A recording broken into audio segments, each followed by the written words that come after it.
Hello everyone. Class 12th economics की series को आगे बढ़ाते हुए आज हम डिस्कस करने वाले हैं chapter number 2 consumer behaviour. Chapter start करने से पहले एक सिंपल एग्जांपल में अगर समझा जाए कि कंज्यूमर बिहेवियर होता क्या है, तो जब हम क्या करते हैं, अपना मनी किसी चीज़ पर इन्वेस्ट करते हैं, हमारा जो मनी है उसको मैं क्या कर रही हूँ, किसी भी चीज़ को, कोई भी प्रोडक्ट को क्या कर रही हूँ, बाय कर रही हूँ, तो मेरा फर्स्ट मोटिव यही रहता है कि मैंने पैसे लगाए हैं किसी चीज़ पर, तो उतना मुझे उस प्रोडक्ट को ख़रीदने के बाद क्या होना चाहिए, तो सेटिस्फाई होना चाहिए। तो इस चैप्टर में हम यही देखने वाले हैं कि हर एक कंज्यूमर का जो है प्रोडक्ट को लेके कैसा बिहेवियर रहता है। अगर एग्ज़ाम्पल की बात करूँ तो हाँ, मोबाइल फ़ोन जो है उससे रिलेटेड हम देख सकते हैं एग्ज़ाम्पल। जैसे कुछ पर्सन्स के पास क्या होता है, तो लिमिटेड रिसोर्सेज होता है। जो मेरे पास लिमिटेड मनी है, मतलब मुझे 15,000 16,000 के बीच के रेंज में क्या चाहिए, एक फ़ोन चाहिए, एक मोबाइल फ़ोन चाहिए जिसका कैमरा फैसिलिटी, स्टोरेज, बाकी जो फंक्शन है, ये सब क्या होना चाहिए, अच्छा होना चाहिए। तो ये एक कंज्यूमर का बिहेवियर हुआ। फिर कोई दूसरा कंज्यूमर जो है उसकी थिंकिंग अलग होती है।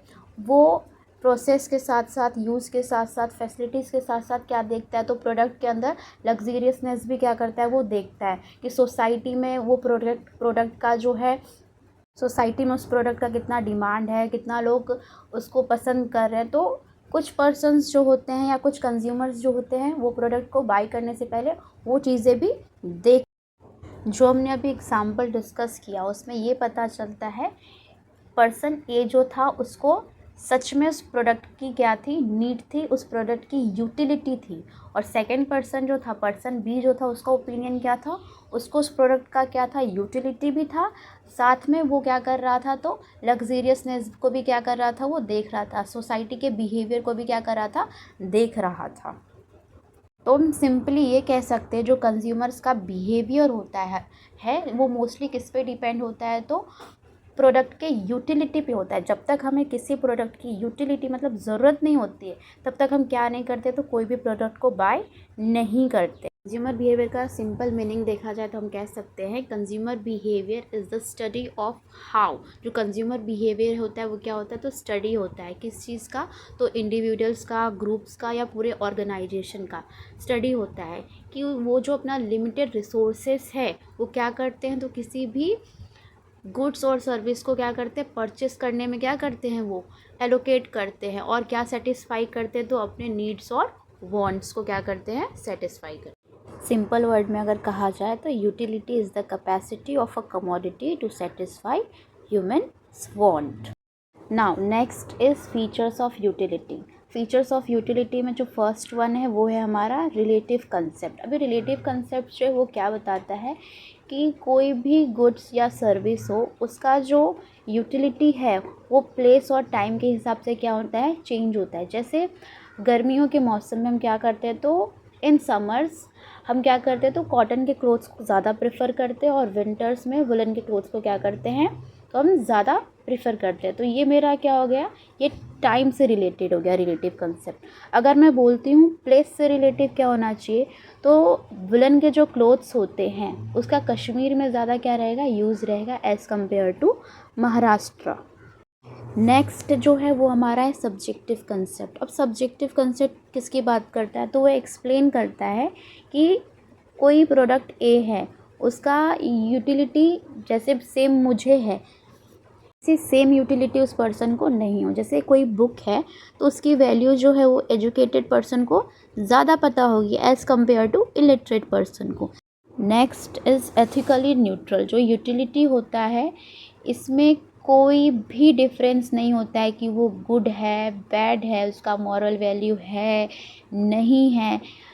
एक एग्जांपल यहाँ पे दिया गया है, knife has utility for house wife to cut vegetables and for a killer to harm somebody. जो नाइफ है उसका यूज़ तो नॉर्मली क्या किया जाता है, तो हाउस वाइफ जो होती है वेजिटेबल कट करने के लिए भी करती हैं, और जो किलर्स होते हैं वो क्या करते हैं, किसी को हार्म पहुंचाने के लिए करते हैं। तो हम सिंपली बोल सकते हैं ना कि जो यूटिलिटी है उसका कोई भी एथिकल कंसिडरेशन नहीं होता है, कोई भी मॉरल इनमॉरल वैल्यूज़ उसकी नहीं होती है। नेक्स्ट जो है हमारा वो होता है utility and usefulness are not same. अब इसका मतलब क्या होता है? सो यूटिलिटी जो है वो टोटली रिलेटेड करता है हमारे वांट्स पे, और जो यूज़फुलनेस होता है वो क्या होता है, जब तक मैं कोई भी प्रोडक्ट को कंज्यूम कर रही हूँ, कंज्यूम करने के बाद मुझे उस प्रोडक्ट का बेनिफिट हुआ है क्या, वो क्या है तो देखना पड़ता है। तो हम सिंपल कह सकते हैं कि अगर कोई स्मोकर है, वो क्या कर रहा है, अपनी इच्छा है, उसे इच्छा के लिए, अपने वांट्स को सेटिस्फाई करने के लिए वो क्या कर रहा है, तो सिगरेट को क्या कर रहा है, पी रहा है। लेकिन उसका जो हेल्थ है वो क्या रहेगा, तो उस पे कोई भी बेनिफिट नहीं है, उस पर तो अपोजिट रिएक्शन हो रहा है ना। तो इसीलिए कहा गया कि जो यूटिलिटी है और जो यूज़फुलनेस है वो दोनों क्या है, they are different, not same. Next is not same as pleasure. अब इसका मतलब क्या हो रहा है कि मुझे वो प्रोडक्ट की ज़रूरत है, लेकिन जब मैं वो प्रोडक्ट को क्या कर रही हूँ, कंज्यूम कर रही हूँ, तो उससे मुझे कोई भी प्लेज़र नहीं मिल रहा है, कोई भी खुशी नहीं मिल रहा है। जैसे मेरा हेल्थ इशू है, तो मुझे डॉक्टर ने बोला कि आपको इंजेक्शन ज़रूर लगाना ही पड़ेगा, ज़रूरी है। तो लगाना क्या है, ज़रूरी है, मेरी यूटिलिटी है। लेकिन इंजेक्शन लगाने के बाद मुझे कोई भी क्या नहीं मिल रहा है, तो प्लेज़र नहीं मिल रहा है। तो an injection has utility for a patient but it's painful. ये क्या है, मेरे लिए बहुत ज़्यादा पेनफुल है। Next is utility differs from satisfaction. Utility and satisfaction जो है वो इंटर रिलेटेड टर्म्स है, एक दूसरे से जुड़े हुए हैं, लेकिन पूरे एग्जैक्ट सेम नहीं है। क्योंकि हमें पता है, हमने स्टार्टिंग में भी देखा था, यूटिलिटी जो होता है वो कैपेसिटी होता है कमोडिटी का, जो क्या करता है, तो ह्यूमंस के वांट को सेटिस्फाई करता है। लेकिन जो सेटिस्फेक्शन होता है वो किससे होता है रिलेटेड, तो हमारे हैप्पीनेस से रिलेटेड होता है ना। जैसे कि एग्ज़ाम्पल, मैंने पिज़्ज़ा ख़रीदा, मुझे भूख लगा था, तो मैंने क्या किया, एक पिज़्ज़ा को परचेज़ किया, और पिज़्ज़ा परचेज़ करने के बाद मैंने पिज़्ज़ा को क्या किया, खा लिया। उसके बाद मैं बोल रही हूँ, भाई क्या पिज़्ज़ा था। तो मैं क्या हो गई, पिज़्ज़ा खाने के बाद बहुत ज़्यादा क्या हो गई, इस प्रोडक्ट से सेटिस्फाई हो गई। तो सेटिस्फेक्शन जो है वो थोड़ा सा यूटिलिटी से क्या होता है, डिफरेंट होता है। Seventh one is not easily measurable. जो यूटिलिटी होता है वो ईज़िली मेजरेबल नहीं होता है। Eighth one is depend upon intensity of want. इसका एक एग्ज़ाम्पल है कि जैसे जो फूड है उसका जो यूटिलिटी है वो एक हंगर पर्सन के लिए क्या रहेगा, तो ज़्यादा रहेगा, एक भूखे व्यक्ति के लिए क्या रहेगा, ज़्यादा रहेगा, है ना। फिर जैसे जैसे वो क्या करेगा, तो फूड को कंज्यूम करेगा, तो धीरे धीरे क्या हो जाएगा, तो उसका यूटिलिटी जो है फूड को लेके क्या हो जाएगा, तो कम हो जाएगा। Ninth one is it is basis of demand. Basis of demand का मतलब क्या होता है, जब तक कोई पर्सन को कोई प्रोडक्ट का यूटिलिटी नहीं है, ज़रूरत नहीं है, तब तक क्या नहीं करेगा, तो वो प्रोडक्ट का डिमांड नहीं करेगा। तो हमेशा याद रखना है कि यूटिलिटी है तभी हम क्या करें, कोई भी प्रोडक्ट का क्या कर रहे हैं, डिमांड कर रहे हैं। जो पूरा डिमांड है वो यूटिलिटी के बेस पे ही है। अगर यूटिलिटी है तो प्रोडक्ट का क्या रहेगा, डिमांड रहेगा ही रहेगा। Next topic is types of utility. First one is form utility. अब फॉर्म यूटिलिटी क्या होता है, मेरे पास कोई भी एग्जिस्टिंग मटेरियल पड़ा है और उसका मैं क्या कर रही हूँ, शेप में, स्ट्रक्चर में क्या कर रही हूँ, चेंज कर रही हूँ, और उससे कुछ नया फॉर्म कर रही हूँ, कोई नया प्रोडक्ट को फॉर्म कर रही हूँ, तो वो फॉर्म यूटिलिटी होता है। एग्जाम्पल में अगर देखा जाए तो मेरे पास अवेलेबल रिसोर्स में वुड है, लकड़ियाँ हैं, और उस लकड़ी का क्या कर रही हूँ मैं, तो बेड में, चेयर में कन्वर्ट कर रही हूँ, तो वो मेरा क्या हो जा रहा है, that is part of form utility. देख रहे हो गाइस, कौओं को भी बहुत इंटरेस्ट है मेरे इकोनॉमिक्स में, आके डिस्टर्बेंस क्रिएट कर रहे हैं यार, हद है। Second one is place utility. अभी प्लेस यूटिलिटी जो है ये क्या रहता है, तो टोटली डिपेंड होता है हमारे डिस्ट्रीब्यूशन ऑफ प्रोडक्ट और सर्विस। अभी डिस्ट्रीब्यूशन ऑफ प्रोडक्ट और सर्विस से हम क्या समझ सकते हैं, किसी एरिया में वाटर को क्या करना, तो सप्लाई करना, तो मैं क्या बोल सकती हूँ, ये क्या है, मेरा प्लेस यूटिलिटी का एग्जाम्पल है। Third one is time utility. अभी टाइम यूटिलिटी मतलब क्या, मेकिंग प्रोडक्ट और service at the time when people actually need. जब कंज्यूमर को सच में प्रोडक्ट की नीड है, उस टाइम पे क्या करना है मुझे, तो मेरे प्रोडक्ट को उस टाइम पे पहुंचाना है। जैसे अम्ब्रेला का जो नीड होता है वो मॉनसून में होता है, रेनकोट का जो नीड होता है में कब होता है, तो मॉनसून में होता है। तो और जो कॉटन के क्लोथ्स होते हैं उनका जो प्रोडक्शन होता है वो मोस्टली किस टाइम पे होता है, तो समर्स के टाइम पे होता है।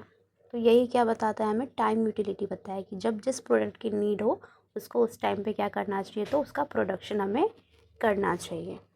Next one is position utility. It's related to owning a product और सर्विस। एग्जाम्पल से समझते हैं, मैंने फर्नीचर शॉप से क्या किया, तो सोफ़ा बाई किया। तो जो शॉपकीपर्स थे उन्होंने क्या कहा, आप जाइए, आपका जो सोफ़ा है उसकी डिलीवरी हम क्या कर देंगे, आपके घर तक पहुंचा देंगे। तो इसमें जो कस्टमर था उसका क्या हो गया, तो टाइम सेव हो गया है और उसका कॉस्ट भी क्या हुआ यहाँ पे, तो सेव हुआ। तो ये क्या हो सकता है, हमारा पोजीशन यूटिलिटी हो जाता है।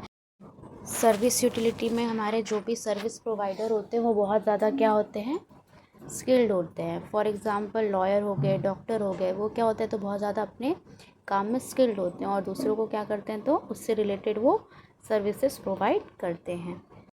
What is knowledge utility. जैसे कोई भी प्रोडक्ट मैं क्या करती हूँ, बाई करना है मुझे, तो प्रोडक्ट को बाई करने से पहले उस पर्टिकुलर प्रोडक्ट के बारे में मैं क्या करूँगी, तो नॉलेज गेन करूँगी।